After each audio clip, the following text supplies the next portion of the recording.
So I'm very excited now to introduce the visionary leader who heads up over 50 different economic institutions of the Uhuru movement. She is the president of the nonprofit African People's Education and Defense Fund. She leads the Black Power Blueprint. Please join me in welcoming the deputy chair of the African People's Socialist Party, Ona Zené Yeshitela.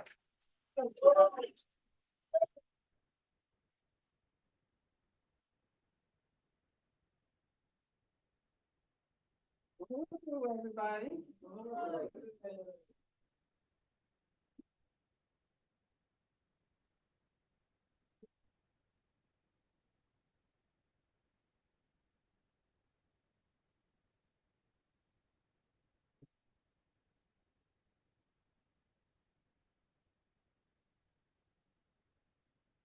Uhuru, Uhuru, Uhuru, what do we do? Offer programs of liberation for African self-determination. Uhuru means freedom. Yes.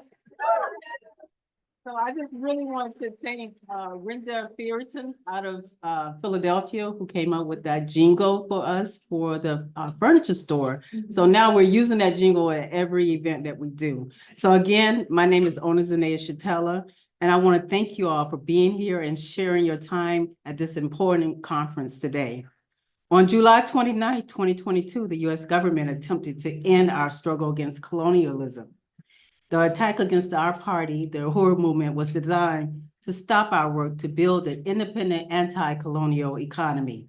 They have failed, and our work is moving forward in a faster pace more than ever. The government's attack on our movement has helped us to understand the urgency of this moment of crisis for the system and our movement. Your continued support for APDF, the Black Power Blueprint, programs and projects, and the unveiling of our Black Power Blueprint capital campaign will push us forward towards a liberated future and guarantees us a victory. And I just want to say, here are some of the things that I'm going to be talking about. Next slide. So first, I want to really salute our chairman. Chairman is the most complete person that I've met in my entire life.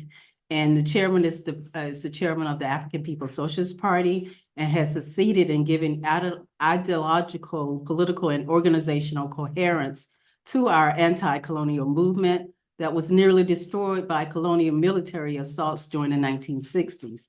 For over 50 years, he has dedicated his life to overturning the system so Africa and African people can be free in his lifetime, and whose leadership continue to stand the test of time.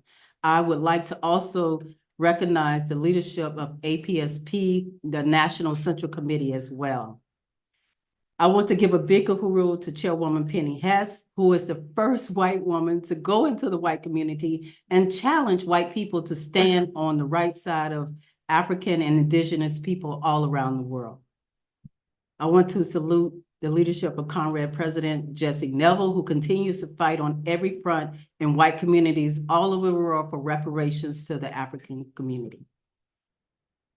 Next. I want to salute Amanda Caresi for her powerful stand of material solidarity and winning reparations for the African anti-colonial struggle, manifested by her numerous roles in APSC and USM, including as the USM Vice Chair and USM APSC Treasurer, and her role in Hands Off Uhuru Fundraising Committee. And also recognize that Amanda was also on that July 29th in the building, in her home, when the federal agency attacked us. Uhuru. I also want to recognize APSP's Secretary General Mwezi Odom, the chair of the Uhuru Hands Off Committee, and working on all fronts of APSP to win liberation in the US and throughout Europe and Africa as well.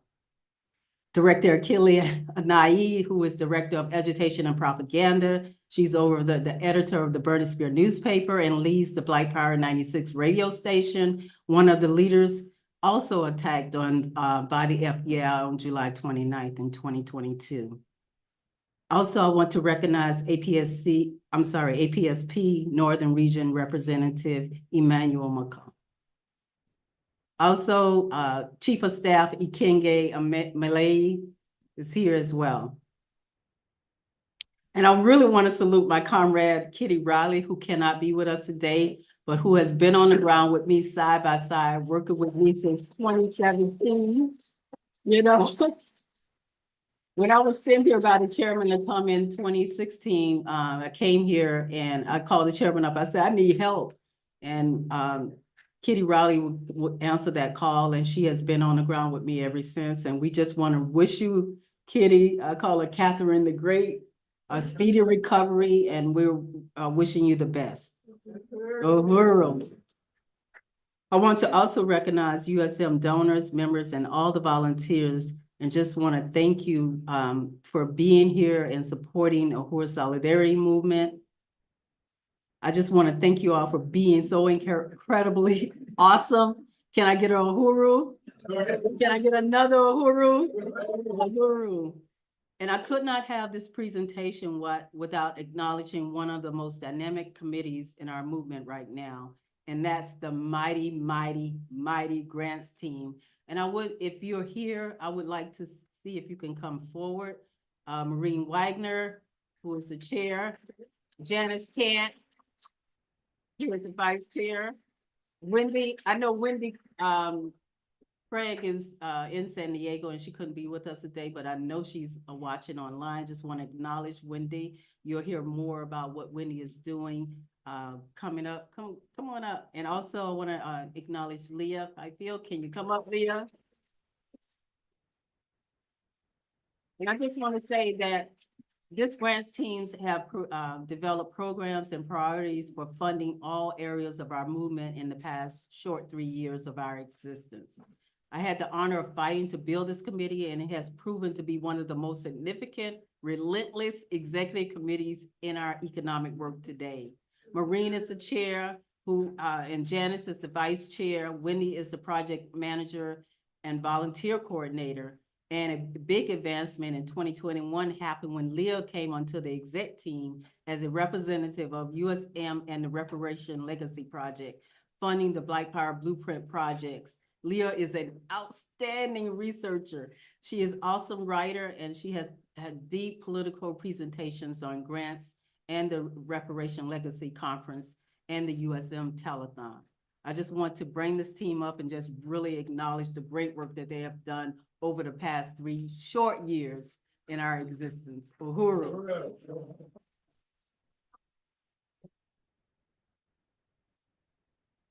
Next slide. So the Mighty Mighty Grants team secured grants for APDF Black Power Vanguard basketball court. We were also awarded a small grant from the Women's Sports Foundation, Sports for Life, for $7,000. With this grant, APD is working to create a basketball program for young girls. Next slide. We have Uhuru Wakalia, which means freedom to nurture. The Uhuru Wakalia Healthcare Center will contribute to empowering African women to solve many of the life and death struggles that African women face today. So can you play that video?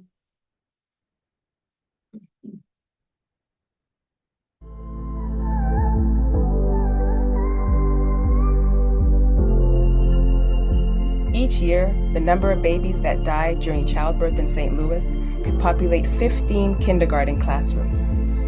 The Black community in St. Louis suffers from an infant mortality rate 3.3 times that of white people. In a city that is home to some of the best medical care in the country, African women are denied access to prenatal and postnatal care. There is nothing natural about this. These are symptoms of an unjust colonial system. Our power and our self-determination have been taken from us.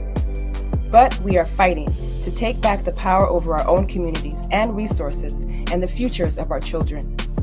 The Uhuru Wakalia African Women's Health Center is the latest initiative of the Black Power Blueprint, a comprehensive neighborhood revitalization project that is transforming North St. Louis through renovation, self-sustaining economic development, and political power by and for the Black community. Uhuru Wakalia, or Freedom to Nurture in Swahili, will be a Black-led wellness education center to empower Black women and girls in caring for our physical, mental, and emotional wellness. Our vision is to provide health and self-care programs that reinforce our traditional African culture. We are investing in the future of our community with doula and childbirth educator certification programs, along with opportunities for employment and entrepreneurship. Our programs will address the mental and physical health of Black girls and women, including prenatal, birthing, and postnatal care, trauma-informed yoga, an annual African Girls' Day event, a medicinal herb treatment program, and more. We have already begun training 15 African women from North St. Louis to become certified doulas. We've acquired the land for the health center, and now we need the funding to begin construction and bring this much-needed respite to our community. When we have power over our own communities, our resources, and our own healthcare, no African mother will have to mourn the loss of her baby, and every African child will have a future of prosperity and peace. Support this innovative and empowering program. Donate today.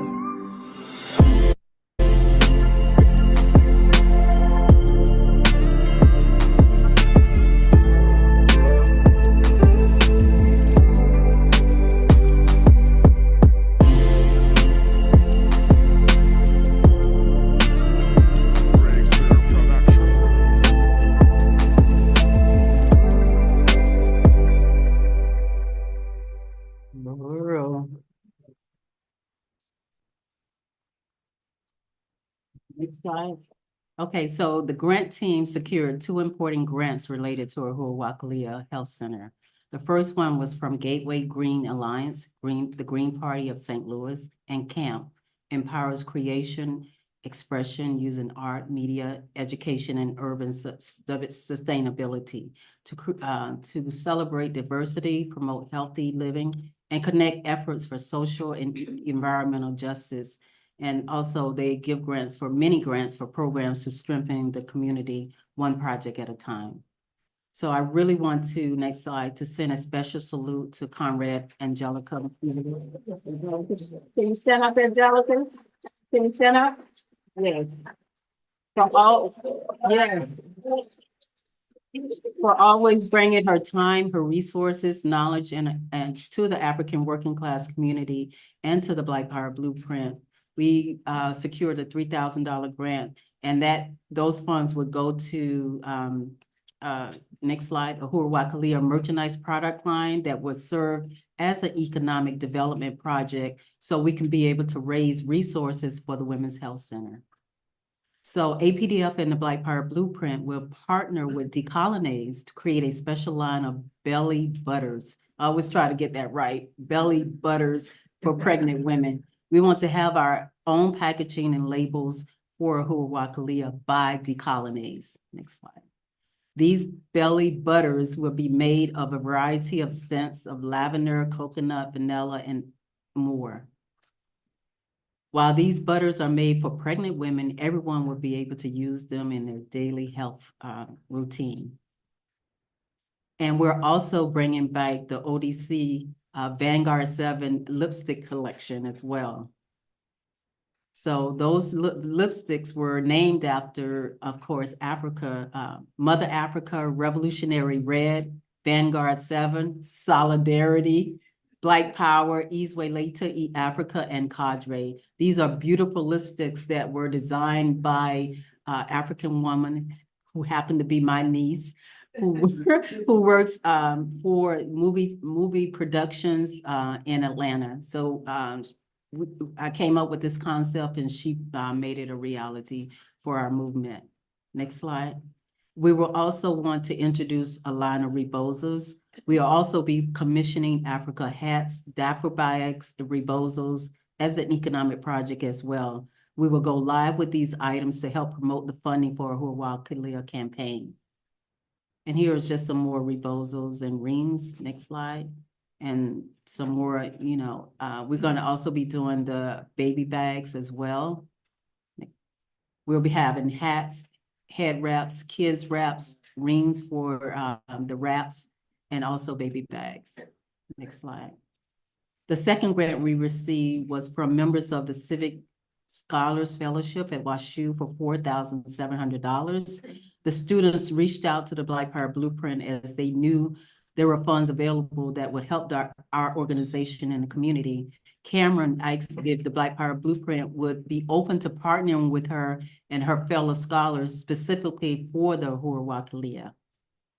So here is the students led by Cameron Thomas, Devon, both are also volunteered for the last couple of years with the garden and also including WashU students Jasmine and Civi. So they all got together and they put this grant together and they won this grant maybe 2 or 3 weeks ago. And they called us up and said that, hey, we got it. So the grant will go to, next slide, for promotion material for Uhuru Wakalia. The group of students came together and applied for the grant, as I said. So we'll be doing things like door hangers, promotional tablecloth, brochures, and retractable banners. So the total estimated cost to build the Women's Health Center, Uhuru Wakalia, would be $420,000. That's the projected amount that we have. So we've raised so far $228,728. So that's a victory. So we're halfway there. And we want to really thank all of the generous donors who have contributed thus far. Next slide. So we still have to raise $191,272 is still needed. Next slide. So traditionally, the Black community is a collective and sharing community with roots that go back to Africa. Traditional healthcare empowers us to use natural methods to heal and support ourselves. We're creating a health center for the next generation to be self-determining. We are paying it forward, and we're asking you to do the same by paying reparations. We are calling on white people to take a stand in solidarity with Black power, with the goal to create a new economy that fulfills our vision of freedom for Africa and oppressed peoples everywhere. Next slide. The colonial mode of production is where a country or nation lives off the lives and resources of other countries, peoples, or nations. The colonial mode of production is a parasite social system dominating the world where the real producers have lost power over our political and social and economic life. Conclusion, repair the damage, return the stolen wealth, fund the Black economic development. Next slide. So next, we have the project of Uhuru Bakery and Cafe, home of Uhuru Foods and Pies. This is one of our most ambitious projects. It will cost $1.2 million to build out the space and open. People in St. Louis don't know our food yet. We need to create the demand and support for this project. So we decided that we would have a smaller bakery and cafe to start out. Once people taste our food, they will want to support the big bakery and cafe that we have purchased on Goodfellow and Natural Bridge. Our goal is to build regional and national sales of Uhuru Foods. The St. Louis Uhuru Bakery and Cafe will also house culinary training programs for the African Independent Workforce Program. On January 26, 2024, APDF, along with the Black Star Industries, signed the contract to purchase the smaller location of Uhuru Foods and Pies. And we're going to be touring that building, that facility on tomorrow. So I hope you guys stick around. This soon will be the home of Uhuru Bakery and Cafe. It is located at 3719 West Florissant on the same corridor as the majority of our Black Power Blueprint projects. And that's Director Marine, Vice Chair Bakri, and myself, out front. Next slide. So here are just a few pictures. You can see more, like I said, when we do the tour on tomorrow. We immediately began to work on the renovations upon taking ownership of this building. Here is Mr. Dependable Ben Petty and his crew demoing the inside. We'll be adding our own touches, have a space for people to sit, in our own kitchen. So we also met with architect Dwayne Thompson, whose team is working on a rendering and floor plan of that design, and you'll be able to see that again at the facility on tomorrow on the tour. We also had to replace the furnace in the building. Here's a crew from Raleigh Heating and Cooling installing our new furnace. So the national team that is leading this work is Maureen as director, Bakri as vice chair, Allison as project manager, and Janice as St. Pete manager. Next slide. And the other team members here, I would also introduce Kara Locke. Kara, come on up, Kara. These are people coming. Come on up, Kara. We have Redbeard. Come on up, Redbeard. We have Peg. I said, Peg, come on up. Who are all taking a stand for reparations by participating in the Uhuru Foods and Pies. And we just really want to salute these comrades.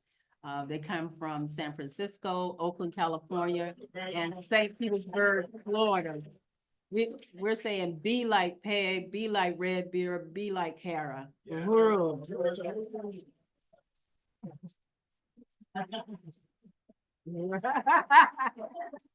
Next slide. So according to a longtime Uhuru Foods and Pies volunteer, Redbeard, our Uhuru Pies have baked in 17 kitchens in California area. Now we're investing in our own. Uhuru will control our own means of production. We'll have our own kitchen alongside Uhuru Gico in St. Petersburg, Florida at the Uhuru House. So these are the 17 these are the 17 kitchens that we have been in over the last, 45 years of the existence of Uhuru Foods in the Bay Area. Next slide. So this bakery will be a political and cultural organizing center like the Uhuru Bakery that was in Oakland from 1987 to 1989. And there's the chairman too, giving a political overview at an event. Next slide. Like we have done in California and Florida, we will be building collaborations and support to open the Uhuru Bakery and Cafe on West Florissant and raise the money to open up on Goodfella. We will be working with African chefs, also asking them to do pop-ups at our location to raise funds, and we will be work with brewers and cafes on the South Side to raise reparations for this program. And we got some press not too long ago when we said that we were going to be opening. Channel 4 came out and did an interview with myself, Maureen, and Bakri.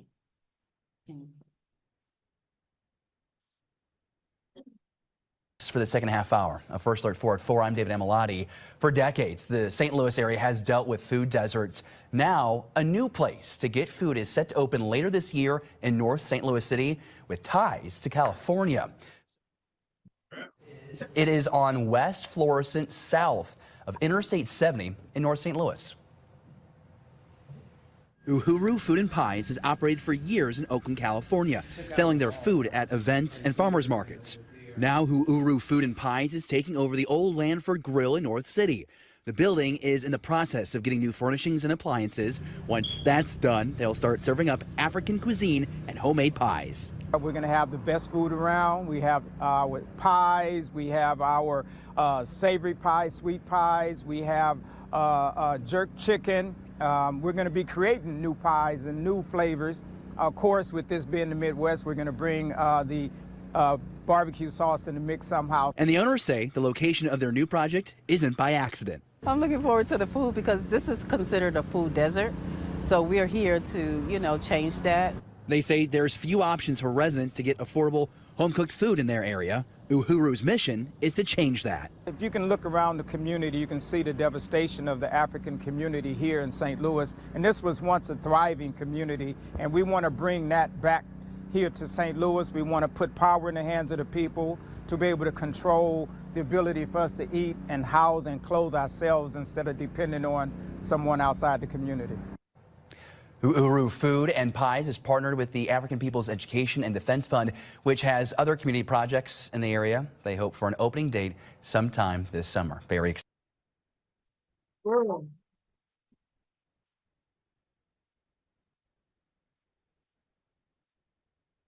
So I really want to recognize Raya Fogarty. For the second half hour of First Alert 4 at 4, I'm David Amilati.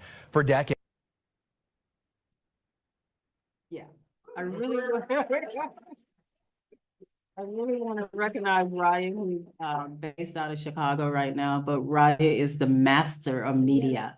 You know, anytime we have an event, you know, we call on Raya and she will get somebody out from the media to, produce and look at all of our programs. So I just want to salute Raya on this. So our next project would be the Blight Power Square, which is going to be a retail and business development center. So APDF purchased these properties in July 2019 from the LRA. We demolished the condemned buildings in 2020 from a grant that we received from Cliff Bar. We have invested $20,000 and it will cost us about $400 to complete this project. We're looking for the funding opportunities to begin building this project from the ground up. The vision is a shipping container complex that will provide affordable move-in ready spaces to grow local businesses. Blight Power Blueprint just met with Chicago organization that created a similar concept called Boxville. So here's a video that we created to really give you an idea of what we want to do in this space. Our next endeavor is the creation of a Black working class business district featuring a retail complex built on 2 newly cleared lots on the north side of St. Louis, located at 4007 to 4009 West Florissant Avenue. There are currently no storefronts available for lease on West Florissant, and therefore minimal opportunities to build economic infrastructure that benefits our community. We are drawing on our history of creating economic solutions built on the collective genius of the Black working class. We have utilized innovative and visionary programs that transform our community, repossess our stolen resources, and reclaim the power to feed, clothe, and house ourselves. Our plan is to build a retail complex from repurposed shipping containers, an environmentally sustainable approach. These storefronts will be leased to grocery and supply stores, cafes and delis, cooperative artist studios, salons, clothing and consignment boutiques, whatever serves the needs of our community and builds economic infrastructure. This retail complex will provide affordable rent and move-in ready space with flexible contracts. We will also cultivate the growth of existing Northside businesses with the creation of promotional materials, a website, and a business district directory. Our business training center will provide support on topics such as marketing, promotions, social media, financial analysis, licensing, and more. Through the creation of internships, apprenticeships, and youth employment programs, we will support the formation of an independent, circular economy, empowering the Black community. As the world saw in Ferguson in 2014, our community is rising up and fighting back. The plan to develop a Black economic hub on the north side is an extension of this fight. We are taking back control of our neighborhoods for our own benefit. In order to create this vital physical space for a liberated anti-colonial economy, we need your investment. A multi-year commitment allows us to move forward with the retail complex and continue to build economic power in the hands of the Black working class. Uhuru. Uhuru. So up next, I will briefly speak about how APDF is moving forward with our strategy for 2024 of building the African Independent Workforce Program with the tagline, "Our Labor, Our Future." I want to salute all the amazing organization of APDF and the Black Power Blueprint. These include the Black Power Blueprint, the Vanguard Basketball Court, the One Africa, One Nation Farmers Market, Uhuru Foods and Pies, Uhuru Solidarity, Uhuru Furniture Stores, Uhuru On the Move, Uhuru Wakalia Women's Health Center, and of course, AIWP, and so much more. So a key part of this mission is to defend the human and civil rights of the African community. The chairman of the African People's Socialist Party has successfully succeeded in giving ideological, political, and organizational coherence to our anti-colonial movement that was nearly destroyed by colonial military assault during the 1960s. That resulted in incarcerating our greatest warriors in a string of assassinations that included Malcolm X, Dr. Martin Luther King, and Fred Hampton, among others in the US. These assaults resulted in mass imprisonment of thousands of our people and the targeted imprisonment of hundreds more that we recognize as political prisoners and prisoners of war. The existence of APDF is a response to the general condition of colonialism that we face as a people. Many of you have already seen the profound rebuilding of North St. Louis that we have initiated. We have demo buildings in the community that have been pushed into state of decay, demoralizing our people and denying our children an opportunity to easily imagine a future of happiness and success. We created economic institutions like the Gary Brooks Community Garden and the One Africa, One Nation Farmers Market to bring food and jobs into the so-called food desert created by the colonial capitalist state. We are bringing life-generating programs like the African Doula Project and, of course, Uhuru Solidarity Women's Health Center that will overturn the conditions of colonialism that results in enough African children dying in the first year of life to fill 12 or more kindergarten classrooms each year through the African Doula Project and keep our women from dying during childbirth. On August 19th, we unveiled one of the APDL's most proudest achievements. This fourplex apartment will house African men and women recently released from the colonial prison system. We have purchased this fourplex apartment in 2018. APDF hired African contractors to completely renovate the 4 apartments. We had plumbers, roofers, electricians, HVAC, fencing contractors. We had many volunteer work days to clear out the building and yard, to assemble furniture and decorate. This is definitely the house that Black built. Here are some of the before and after pictures. Next slide, and some more. And we'll be touring that apartment complex again on the tour tomorrow. We furnished the apartments with beautiful pieces from our Uhuru Furniture and Collectibles in Philadelphia.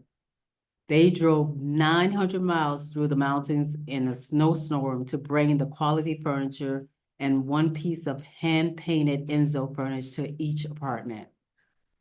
I want to recognize Secretary General Allison Haney,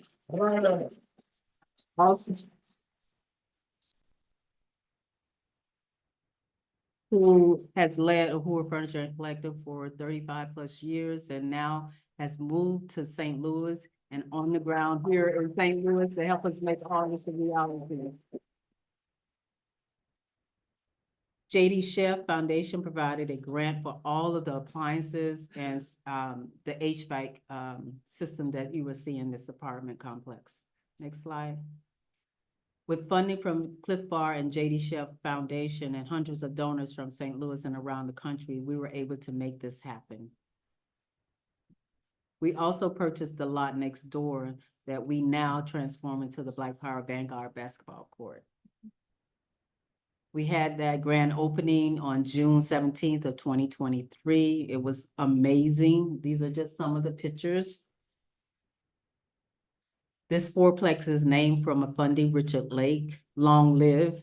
A historic freedom fighter from Birmingham, Alabama, who spent much of his life in the notorious Alabama prison system, who initiated one of the most powerful organizations while in prison at the Atmos Holman Prison. Mafundi also became the first national organizer for the African National Prison Organization, AMPO. AMPO was the first mass prison organization created by APSP as part of a revolutionary response to the colonial assault waged against our people and the movement. So I would just really want to give a special recognition to the Mafundi Lake family, Carolyn Lake, It's white and right. And to all his family and friends, as well as Mafundi Lake Steering Committee, that is led by Kobina in Huntsville, Alabama. We are honored to name our entire African Independent Workforce Program housing after great freedom fighters, Richard Mafundi Lake. And each room of this housing will be named after an African political prisoner, Matula Shakur, Asada Shakur, Sudakani Akur, could say his name, and Desi X Wood. These fourplex that APDF is inaugurating is part of our work to recognize and pay tribute to the 4 others of the hundreds that are intended to be removed from the memory of our people forever by the colonial powers. And I'm just giving a sneak preview of one of the apartments. Next slide. Here's another apartment. They are beautifully decorated. I want to live in them myself. You know? Here's another apartment, and each apartment has 2 beds, so we'll be able to house 2 people in each apartment. So that's 8 altogether. Next slide. These are the 4 figures of our relentless struggle for total liberation from the colonial domination that is personally immortalized with the apartments bearing a name that will house two people each. The APDF team has been working on creating the African Independent Workforce Program for a year now. We've completed the overview, designed the logo, created our core values, and we have a brochure, buttons, and give backs for this program. We are recapturing African labor to build our African nation, bringing African workers into revolutionary process. Our slogan is "Our labor, our future," building a collective economy for our entire community, distinguish our program from other workforce development programs. Our mission is to reverse the negative economic impact of the colonial economy and the prison system. The African Independent Workforce Program is training members of our African community to contribute to a prosperous future through development of our independent, liberated economy.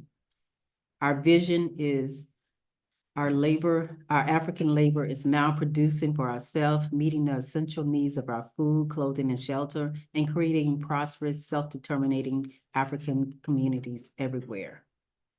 So we have 7 core values that we live by with this program. The first one is collective African economic development. Next slide. The second one is African ownership of the means of production.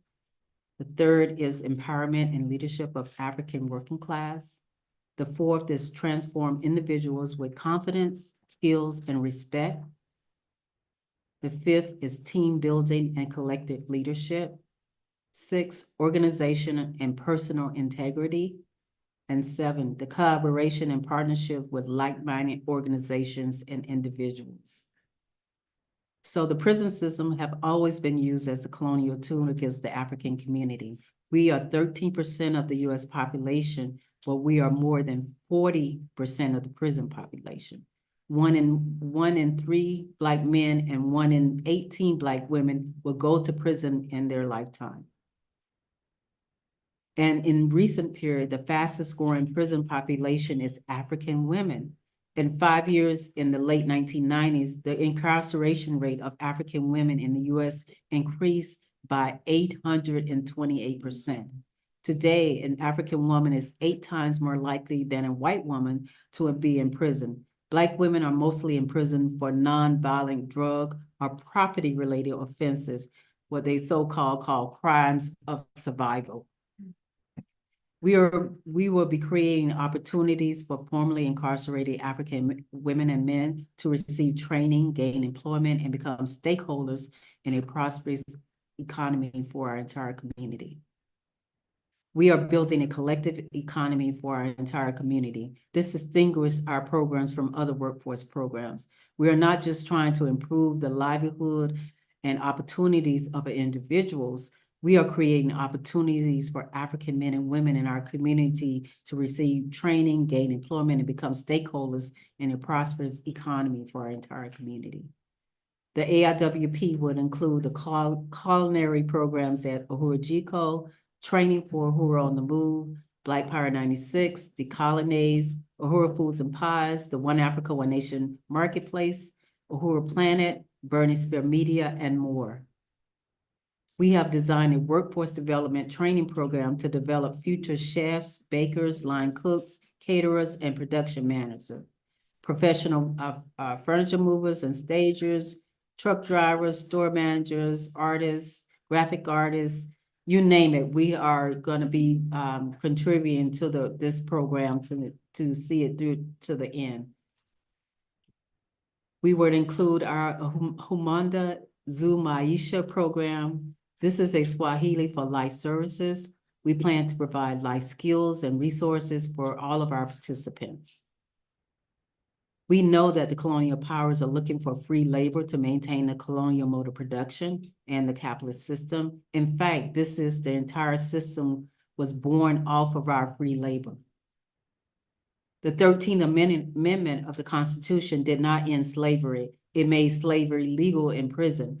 The prison system, corporations, and colonialism in general have benefited from our explored free labor in the recent period and generating billions in the huge prison economy. APDF intends to bring our people into a collective economic process of uplifting the whole African community and advancing the African nation, our labor, our future. In our effort to learn as much as we can about how we can build this program and who we could collaborate in the world, my office recently attended a national conference of the National Reentry Workforce Collaboratives in Philadelphia. And that took place October 24th to the 27th. Their tagline is connect, collaborate, and evaluate. Stephanie Mittler, who will be the chair of this program. Stephanie is located in Oakland, California. She'll be moving here next month, moving to St. Louis. And Janine Griswold, who is also in Oakland, California, she is the vice chair of this amazing program. Like I stated, we have been working on this program for a year now, and we understood the assignment to move forward. We had to capitalize on our strengths and minimize our weaknesses. A theme throughout that week's conference was the solutions are in the room. Among the participants who were at the conference, some who have been in prison or had family members in prisons, or who employ people who coming out of prison, or who have built workforce training programs. APDF is looking at how we can be a part of something special that addresses mass incarceration, that keeps our people in our community. We will be looking at how we can address not just employment and training, but also housing, mental health, repair and family relationships, transportation, and addiction. Because we realize that that's, it's not just you coming out of prison and you coming back in society. There are real issues with people coming out of the prison system, and we want to really address those things. We must take jobs out of it. We must build career pathways, or better yet, how to start a business. We will create career pathways with crew members and can advance to a crew member leader and then to a manager. A sense of agency has been taken away from African people. We must give it back. We know what makes APDF special. It's you, the people. Just think, APDF is doing a workforce program from its inception. Now we're making it abroad for all of our programs. We are asking you to join the movement, to be a part of a real community and actually see this momentum that can change and take place and engage the whole community. Next slide. If you're not at the table, you will be served as a meal. That was one of the quotes that we got from that conference. If you are not at the table, you will be served as the meal. Join the AIWP, the African Independent Workforce Program today, our labor, our future. So finally, we are embarking on a capital campaign to raise the resources that will propel us to the next level for the next 5 years. The programs that you just saw represents where we're going. Uhuru Wakalia, Uhuru Bakery and Cafe, the Black Power Square, and the African Independent Workforce Program. So what is a capital campaign? A capital campaign is a fundraising strategy that particularly is useful in achieving long-term goals. This type of campaign is also known as a brick and mortar campaign because it traditionally used to erect buildings or add a new wing to an already existing structure. At times, capital campaigns are also used to buy necessary equipment or to purchase land. The overall goal of the capital campaign is to raise money while on a strict time frame. A capital campaign is divided into 2 phases. Why launch a capital campaign? We see it as a strategic approach to funding the entire Black Power blueprint and raise a large amount of money rather than raising money for one project after another. So why that we want to embark on this campaign? We want to fund one-time expenses like constructing a new building, renovating facilities, or purchasing major equipment. We want to finance a major expansion of a program or services or operations, build an endowment fund to provide ongoing financial stability, pay off existing debt from a mortgage or a loan, support a large-scale project like opening a new location or a branch, honor a milestone anniversary or event with a signature initiative, tap into donor excitement for one large collaborator event versus many small acts, unlock challenge, matching grants only available for capital projects, and create momentum and raise an organization's profile in the community. This type of funding is typically used to fund major expansion that will help our nonprofit grow over the years. Capital campaigns have earned their nickname of brick and mortar companies since they were traditionally used to raise money for concrete projects. So again, these are the projects that we're raising funds for to build. Next slide. This capital campaign will show APDF and the Black Power Blueprint track record for completed projects. Next slide. We will lay out a brief outline for 2024 for this campaign. And I just really want to acknowledge Wendy Craig, who's going to be the chair of this capital campaign. Wendy is part of the grants committee. She's also in USM and also the Black Power Blueprint. So she will chair this amazing campaign.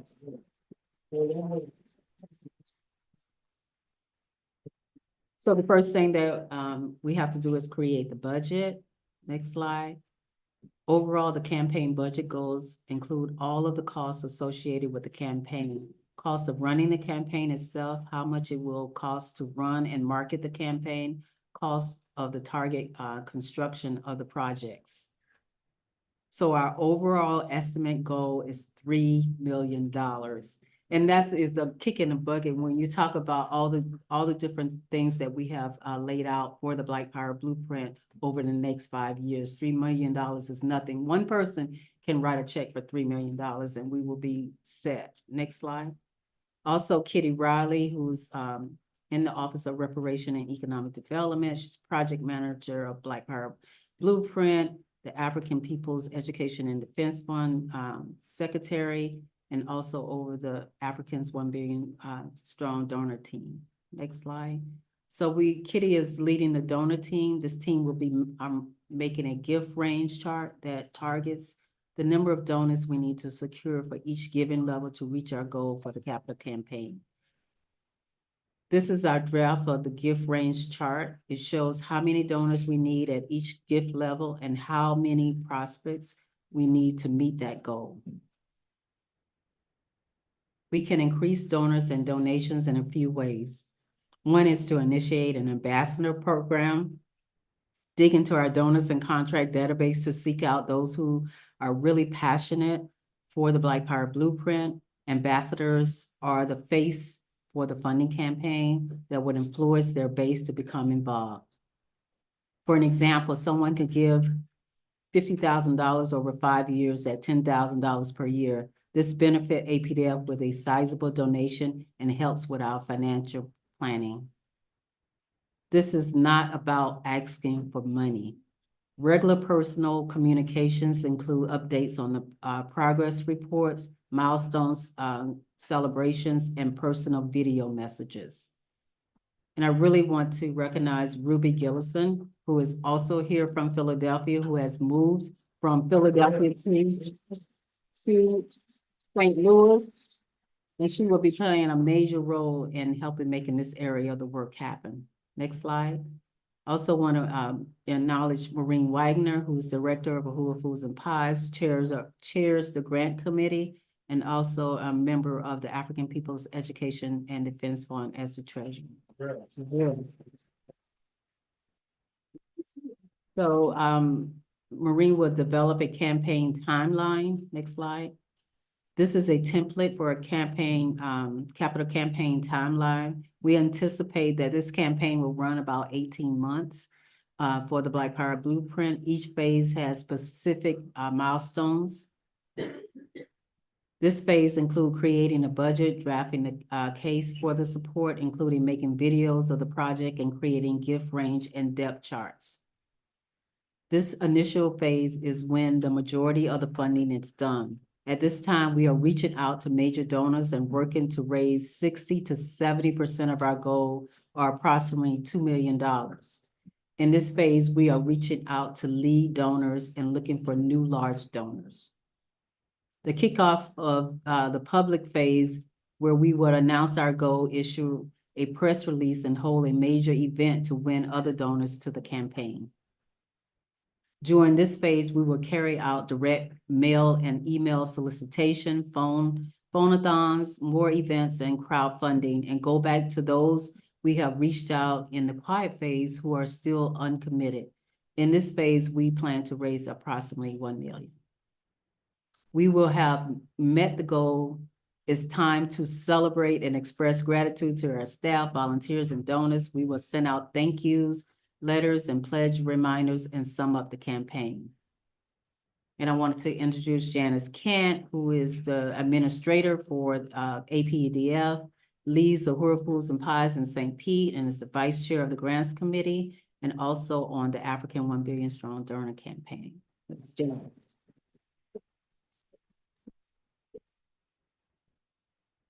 So Janice will be in the public phase. We need to be carrying out a strong promotional campaign. This win, not just the funding campaign for the movement projects, but the political concept and vision of our liberated future as well. The promotion and outreach campaign includes promotional material, on-the-ground outreach in St. Louis, the Ambassador House events, networking, and other funding events. Media, press announcement, invite press to events, submit calendars, announcement of the campaign. The promotion and outreach campaign includes, did I just do that? Okay. Social media campaign, our sites and posting by the ambassador, e-newsletters, monthly web shows with fundraising goals, and also storytelling, which is going to be very important. Next slide. With a dedicated website, supporters and potential donors will have a place where they can learn more about the projects and how the campaign funds will be used. It can also detail the gift range, give more information on becoming a campaign ambassador, on planned giving and multi-year commitments, and more. A well-designed website is critical because it ensures that the donors can enjoy browsing the content, exploring the many ways that they can contribute, and see the current projects and how close they are to completion. We would also add a link to the campaign page of APDF website. So here are the project spotlight campaigns we would need to expand. It would be important to create short videos about each project and write short stories and brochures. And I would like to salute Leah Byfield, who's in the USM grants team, and also a member of the USM project manager.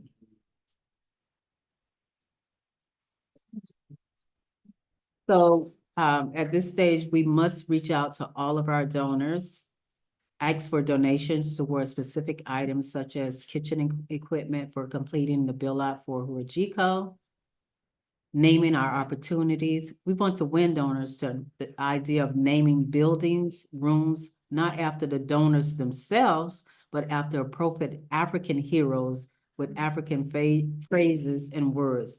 We will do plaques, trees, benches, etc., with donors' names. We will be working out this plan. These naming opportunities will highlight the importance of naming places after cultural significant people who are relevant to the Black community. Shortly after receiving each donation commitment, we will send letters to the donors thanking them for their donations and confirming the terms of their pledge. We want to continue to reach out to our donors to update and celebrate the process and just give recognition. This would include acknowledging all the donors who have supported the campaign and staying connected with them after it's over to secure returning donors. Send copies of the process report to all volunteers and donors so they can see that they helped to make this happen. Recognizing and celebrating shared success will make everyone feel good about APDF and happy that they were involved. In conclusion, we want to evaluate the campaign. As a final step in this campaign, we want to take time to get feedback about the campaign from key staff members and volunteers. So next slide. So the African People's Socialist Party, we want to really bring up, next slide. Next slide. Secretary General Mwezi Odom and Director Akile Anayi, as well as, next slide, President Ejide Orunla and Director Dr. Aisha Fields. We want to bring them onto this campaign as well to help build it from the African perspective. Next slide. And this would also include the Reparation Legacy Project. Next slide. The Black Power Blueprint is about the people. It's not just another campaign. The party has planted the red, black, and green on the hilltop in the center of the heart of imperialism. Our economic work is revolutionary work. Uhuru, Uhuru, Uhuru, what do we do? Offer programs of liberation for African self-determination. Uhuru means freedom. Uhuru!